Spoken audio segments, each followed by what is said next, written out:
Hi Marian, you're welcome. Oh, great to meet you. After talking to you on the phone the other day, I've been looking forward to this and glad to be here. Very good, very good. So you've a fair idea then of what to expect in terms of what the coaching involves. So remind me, what is it you want to get from the session today? Okay, I need to get a job.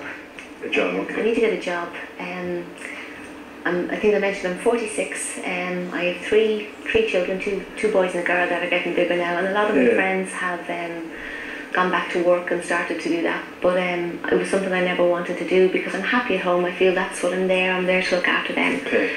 But my husband's been in the same job for about 15 years. It's very well paid, he's a good position, but the future now isn't so certain. Okay. And you don't know what's going to happen down the line. So I need to get a job to, I suppose, supplement our income, but to be in position if something ever happens for him. Okay. So you need to get a job. So in other words, when you walk out of here, I mean, you're not going to have a job. So when you walk out of the session, what do you want to have? What do you want clarity on? What is it you're looking for relative to looking for a job? Okay, good question. What do I want? I suppose I'd like to know where to go, what my next step is, and maybe identify what I can do. It's a long time since I haven't worked in about 10-15 years, so I don't even know where to start and how I'd go about it from a confidence point of view, from knowing where to look. Okay. Recruitment agencies, people I suppose I don't know what I want to do or how to go about it. Okay. So I'd like to go away with some sense of an idea of what I'm going to do and how I can go about putting it in motion. Okay, so identify something that appeals to you, that you think you could do, and then a way of actually achieving it or working towards getting it. Knowing how to go about it, because I'm a little bit daunted by recruitment agencies, online, web, CVs, all of that is kind of strange to me. So knowing what my next steps are and what I can do. So when did you make this decision that you need to get a job?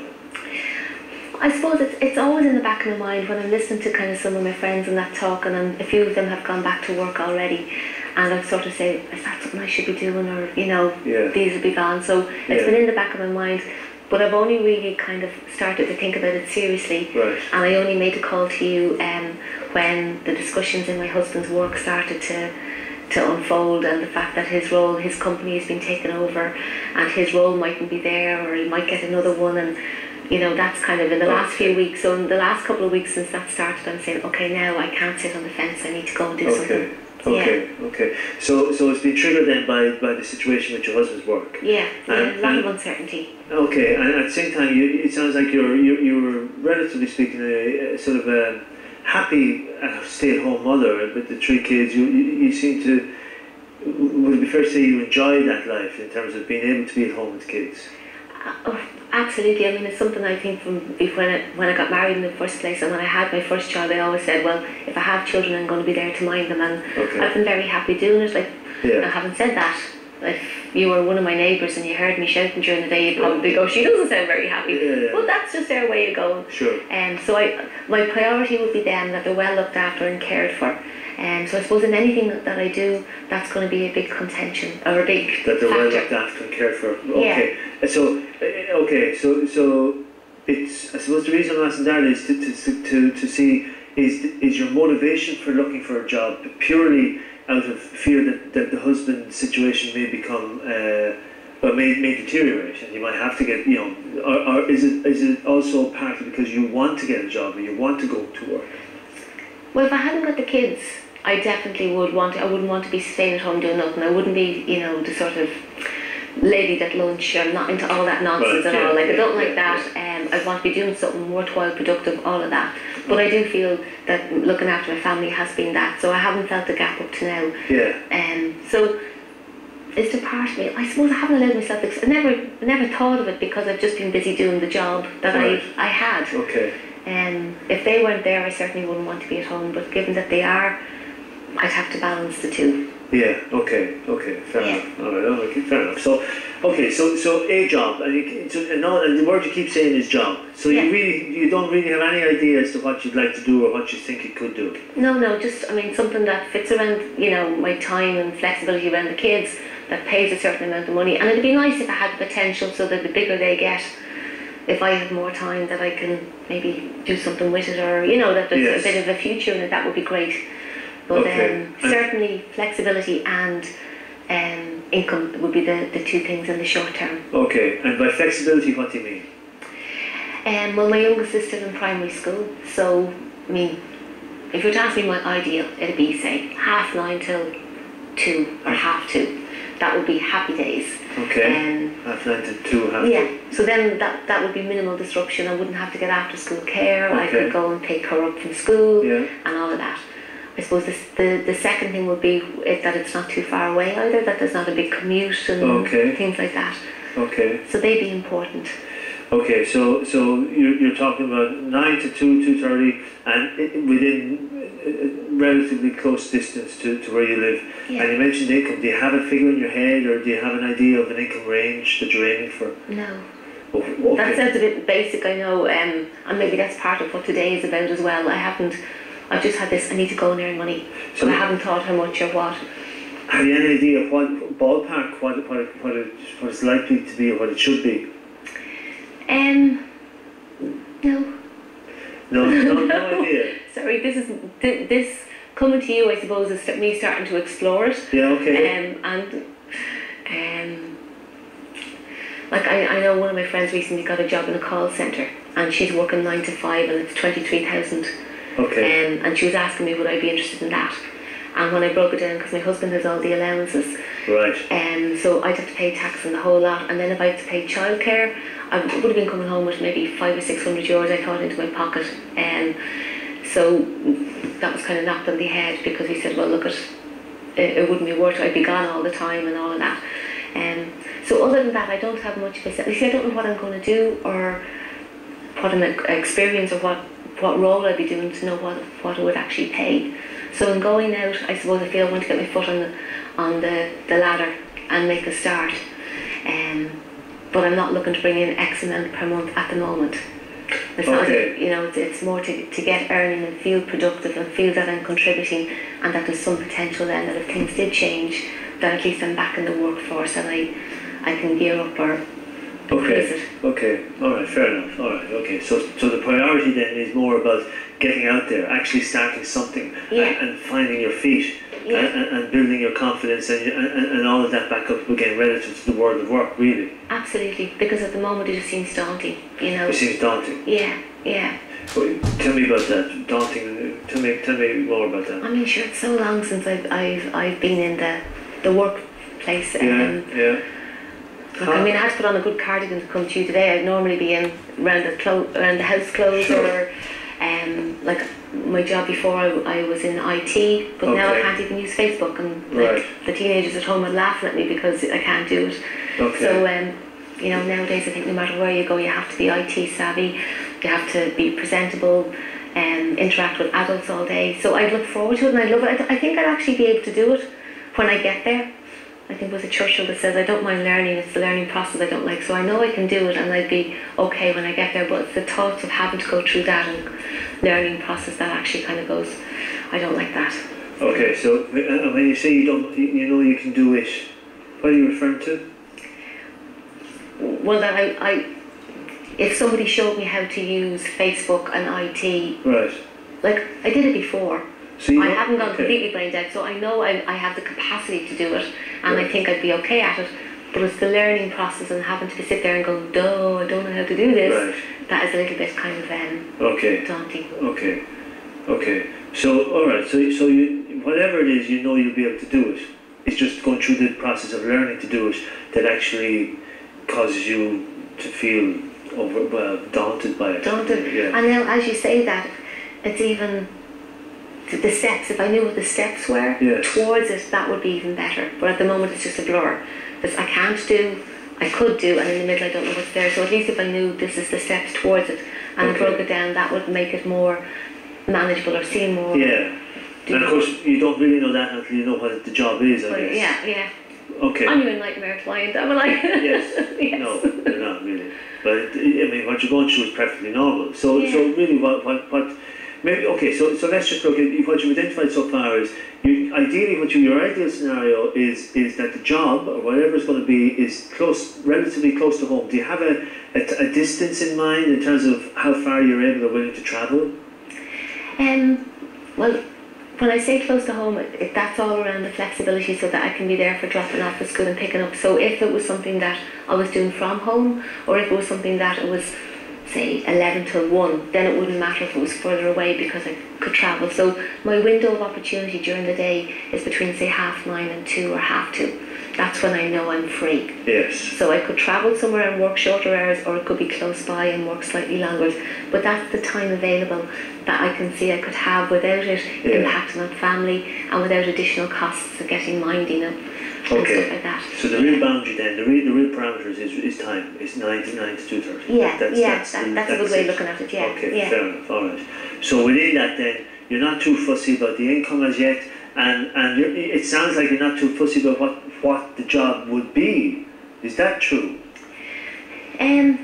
Well, it's funny because, like, obviously I've been chatting to some of my friends about this, and they've always, for years, they've been saying to me I should do something in design and interiors. Okay. And don't ask me why, but they say that, like, you know, my own place at home, and I've helped people out before, and they say that I'm brilliant at it. I have a natural flair for it. Okay, so you've gotten feedback that this is something that you're talented at. Yeah, but it's only putting a few pieces together. I mean, how do you mean it's only?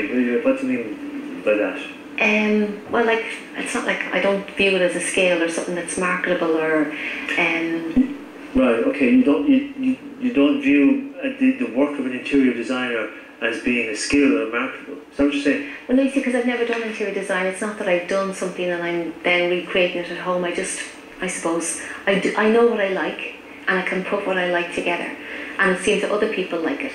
But when you say interior design, and that's been mentioned, I'd say I could never do that, because, you know, if I go to somebody and they're telling me what they want, and I'd be there going, that'd be terrible. There's no way I could give you that. So I could recreate what I have for somebody, but I wouldn't have the patience to sit there and listen to somebody like you're doing to me, but listen to somebody and find out what they want and help them do it. But if you ask me to go in and recreate this and do it for them and don't have to interact with the person, no problem, I could do it then. Okay. But you see, and I don't view that as a real, like, I suppose I'm thinking, I was in IT before, I'm thinking office, I'm thinking the more standard approach. Okay. That's a real job. The other is kind of like a bit frivolous, I think. Frivolous? Yeah, well, I don't know for you.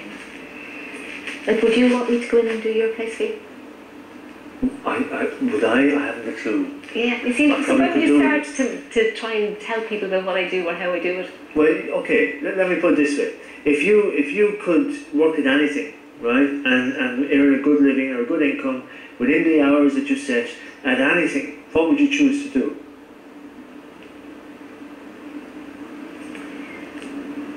Like, anything is possible. Go on. Well, like, I love doing what I'm doing. I have a good eye for not just interiors, but it's kind of, I'd say, if you knocked that wall, or if you put a window there, or like, I love going in, looking around, and in my own mind I'll rearrange the place. I'll have a vision for it and what it could look like, from, as I say, walls and windows to actually the way the design and the interiors in it. But I have a very specific view. So my idea would be I could go in, say, in the old days, in the property boom, and they wanted somebody to go in and design a house for them, or kit out houses. Happy days, I could do that. Yeah. Because then I'd have a budget, and I've lots of contacts. I'm well able to interact and do deals and bargain people down and say, no, you're not going to give me that price, you give me another price. Yeah. So I could do that, where I could go in and just recreate what I know I can do, and just let my own style be stamped over the place, and somebody pays me to do it. Happy days. So what you're saying then is that if you could do anything, you would do interior design work. Yeah, I'm saying that to you now, but I never say that to my friends. I always tut them, but I'd love it. Yeah. You'd love it. I'd love it. Yeah. You'd love it. But then, sure, as I say, you'd have to go and study for that, and that'd be many years would that take, and then. Well, how many years would it take? And would you have to? See, you don't know. I don't know. So how are you going to find out? Do you want to find out? Well, I suppose if we're here talking about what I'm going to do, we could include it as an option, because I'm still not convinced that it's a sensible, serious job. But maybe we could include it as an option, and I could maybe check out local schools. I don't know. I don't even know where it does courses. So I suppose the first thing is find out where do you do courses on it. Okay. Who does courses, or where will they be? Okay. When will they be? All of that. Do you mind actually? I might just take a note of that. I need to take some notes. Yeah. Yeah. Is this option one, or is this my only option, or what way does this work? As many options as you want, we can Okay. get out of view, as it were. So I'll put it in as option one, if that's okay. Yes.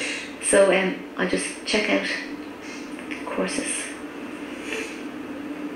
I know there is another lady that lives down the way from us, I know who does it, so I might maybe even ask, can I meet her for a cup of coffee and ask how she got into it, or what she does, or how she does it. Very good. I'm not a lady who lunches, but I'll do a coffee. Very good.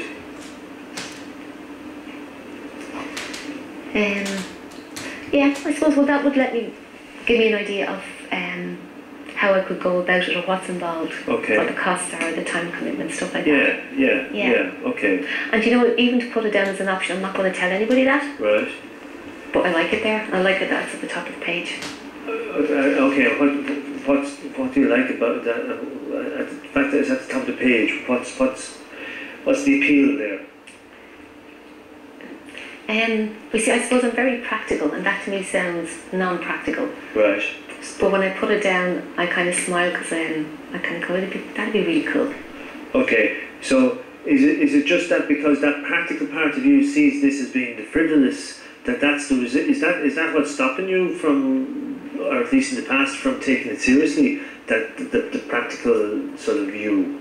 Yeah, it was that sense of I didn't want to be trying to please other people, but I could recreate my own style. I didn't think there would be a forum for that, or there would be a way in which I could do that. Right. And also the fact that people might say, well, who does she think she is?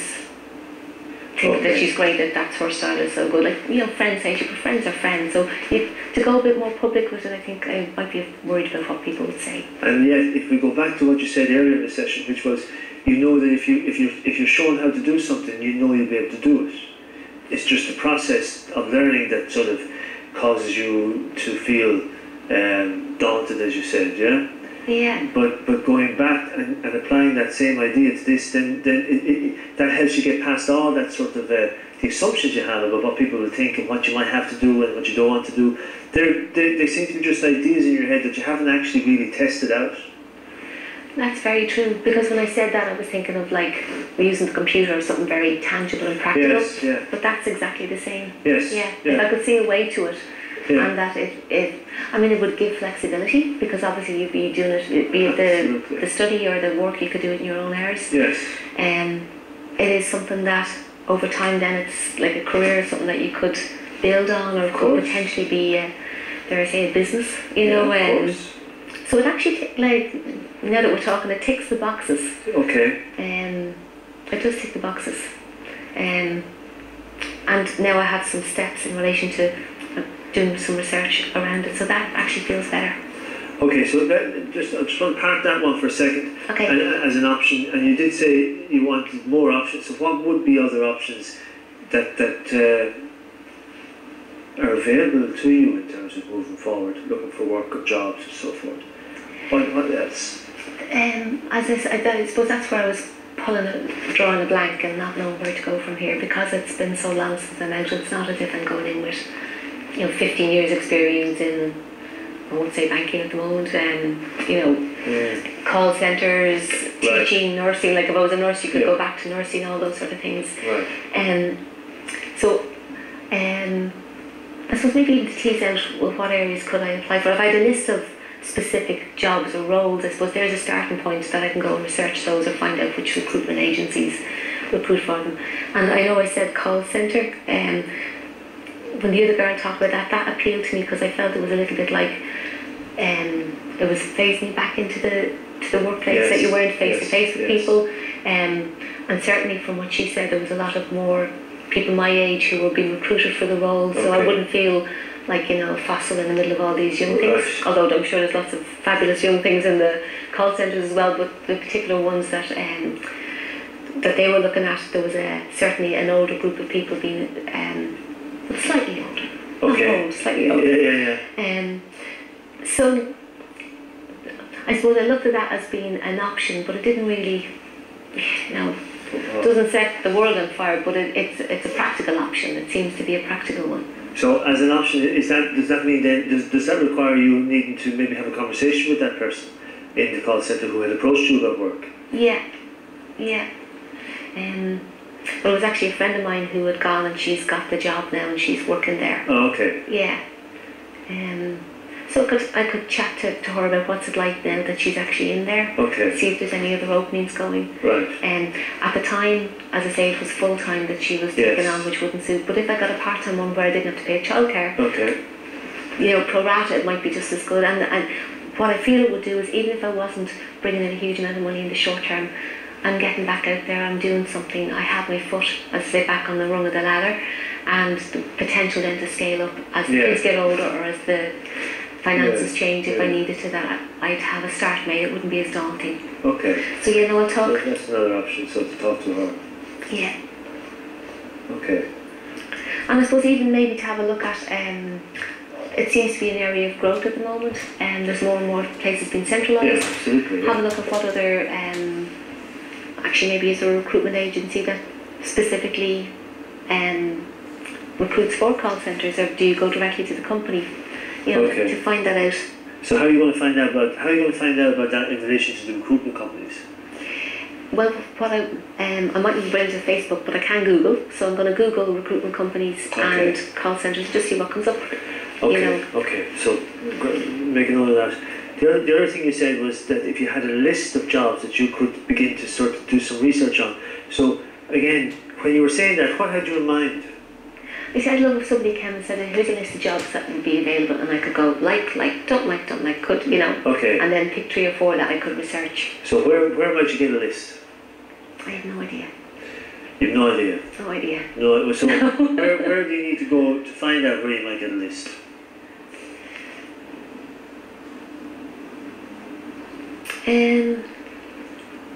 I don't know if there's a resource like that available. Maybe if I don't know if FOSS or somewhere like that would have. FOSS would, yeah. FOSS would be one option to even just to get, as you say, a simple list of what's available and what's out there. Yeah, because I'm quite definite. You probably picked that up. That I'd probably look and kind of go, no. Yeah. So I'd like that. And I would probably be able to do it much easier than trying to compile a list myself. Right. Because if I look at them, my gut will tell me yes or no. Yes. The other thing is, what I could do is, in this fantastic circle of friends I keep mentioning, I could go around them and ask them to jot down maybe 5 or 6 things they think I might be good at, or 5 or 6 roles that are out there. Yes. And put them together, and there's my list. Yes. So maybe do that. Yeah. Okay. Good. There's also a couple of careers websites that I can email you that are worth looking at in terms of this to get a bigger picture as to what's out there and to begin the research process for yourself. So that would be brilliant. I'll email that to you after the session anyway. So, okay. Yeah. Okay. Good. So anything else that comes to mind that may be an option?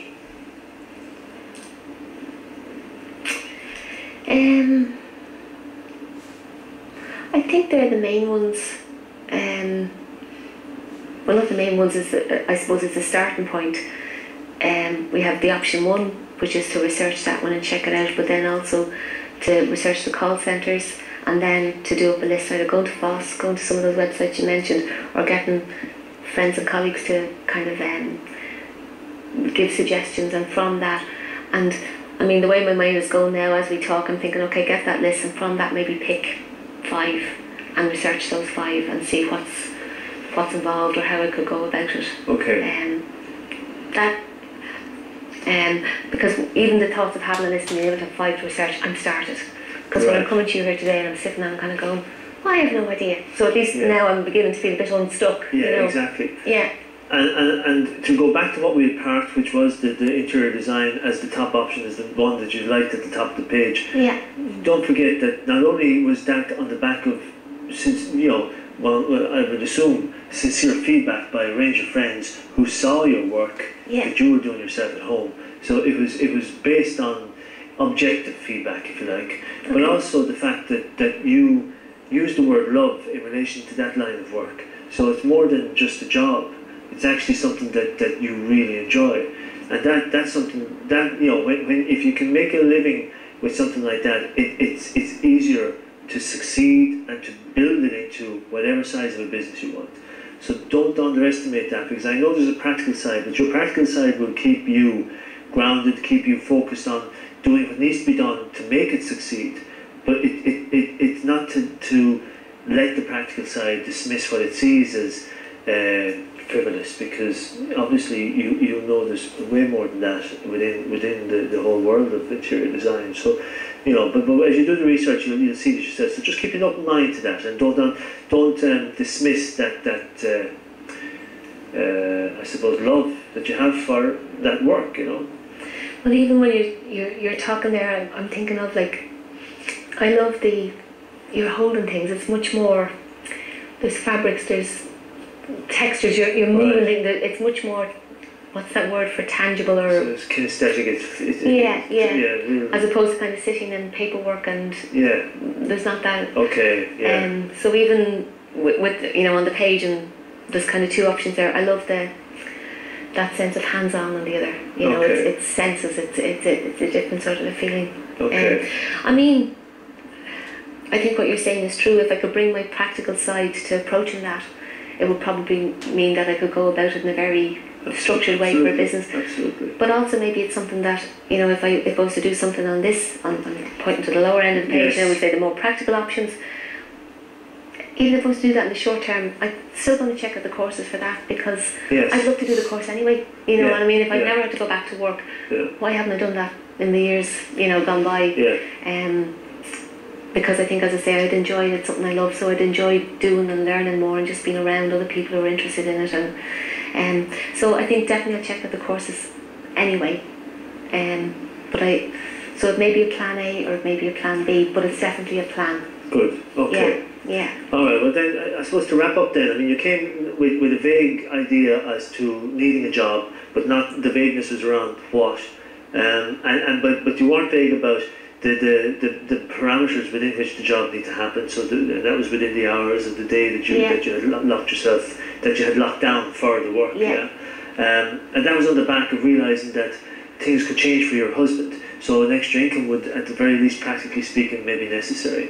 But also there's a part of you that wanted to become that practical part of you that wanted to get back out there and be productive, and to be doing something that adds meaning, be above and beyond what you already love doing, which is looking after your 3 children. But they're growing, so you want to fill that space as they grow. And the feedback around your work was all about your ability to really do stuff well in the context of interior design. And you realise now that maybe there's more to that than meets the eye for you as a potential career. So to research that, as well as researching the other areas and going to FOSS and collating a list and starting to go down through that list in a very practical, pragmatic way, so that you narrow it down to a couple of real potential jobs for yourself. So how do you feel, I suppose, relative to the way you came in at the beginning and where you were at the start? What's your sense of where you're at now and how you feel about the situation that you're facing into now? Very different. Okay. Very different. Because even when you were speaking there, and you used my words about looking for a job, and I, in hindsight now, though, I used that word a lot, but it's not about a job. Like, I was kind of looking for getting a cork to put in a hole that might come. It's not about a job. It's about I won't even say career yet, but it's about a kind of a new start, a new direction, and I'm actually feeling kind of excited. Number one, I have somewhere where I can start, which feels great because that kind of block is gone. But number two, it actually feels more exciting than getting a job to fill a hole. It's actually, this is the start of a new phase, and something which I'll integrate for all those practical reasons. But actually, I'm very excited about it. Very excited. Well, okay, brilliant, excellent. Okay, well, the very best luck with it, Marian, and you know where I am if you need any more assistance. And I'll send you that email with the career website that would be great. after session as well. Thank you. Okay, great. Well done. Thank you.